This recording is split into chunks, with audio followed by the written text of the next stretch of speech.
А вы знаете, что никто из первых 5 глав советского Кыргызстана не умер своей смертью? Абдыкерим Сыдыков, отец-основатель кыргызской государственности, первый кыргызский историк и ученый, сначала осужден на 10 лет лагерей, расстрелян.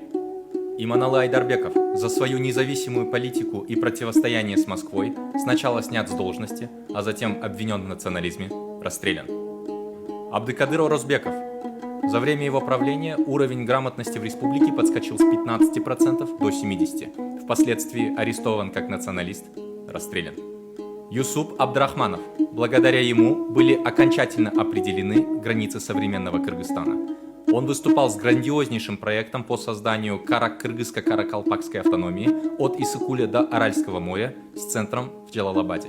Абдрахманов крайне скептично относился к сталинским мероприятиям и старался вести независимую политику. Впоследствии был обвинен в пантюркизме и национализме, расстрелян.